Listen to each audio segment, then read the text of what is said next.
છોટાઉદેપુર જિલ્લાના જંગલ વિસ્તારોમાં ઉનાળાની શરૂઆત સાથે જ આગ લાગવાની ઘટનાઓ વધતા ફોરેસ્ટ ડિપાર્ટમેન્ટ ઓફ ગુજરાત દ્વારા સ્થાનિક ગ્રામજનોને ભાવુક અપીલ કરવામાં આવી છે।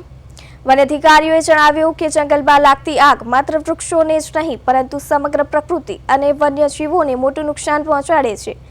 જંગલમાંથી વર્ષોથી ઔષધિઓ, લાકડા અને ફળ ફૂલ મેળવનાર ગ્રામજનોને વિનંતી કરવામાં આવી છે કે તેઓ જંગલમાં આગ ન લગાવે અને ક્યાંય આગ જોવા મળે તો તાત્કાલિક તેને બુઝાવવા મદદ કરે।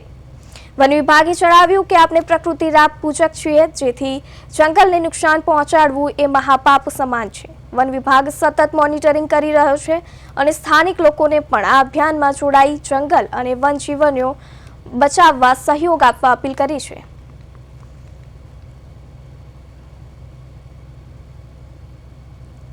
વન વિભાગ છોટાઉદેપુર જિલ્લાના જંગલોમાં રહેતા અને જંગલોની આજુબાજુ ગામમાં રહેતા તમામ પ્રજાજનોને લોકોને અમે અપીલ કરીએ છીએ કે હાલ મવડાની સિઝન ચાલતી હોય, મવડાના ફૂલ પડતા હોય ત્યારે આપણે પાન ન સળગાવીએ અને પાન સાવરણાથી દૂર કરી અને નીચે પડેલા મવડા વીણીએ।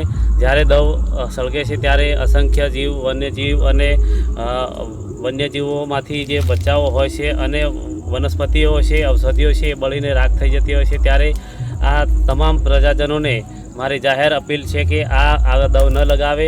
દવ લાગવાથી આપણા સંપત્તિનું, કુદરતી સંપદાનું ખૂબ મોટું નુકસાન થઈ રહ્યું છે અને ભવિષ્યમાં આવું થતું રહેશે। ત્યારે આ બહુ મોટી મુશ્કેલીનો સામનો કરવો પડશે। ત્યારે અમે વન વિભાગના પ્રતિનિધિ તરીકે આપ સૌને ફરીથી અપીલ કરીએ છીએ કે આપ જ્યારે પણ દવ લાગે ત્યારે અમને જાણ કરો અને તાત્કાલિક સ્થળ પર પહોંચીને દવ ઉલવવા માટે વન વિભાગની મદદ કરો, એવી સૌને મારી જાહેર અપીલ।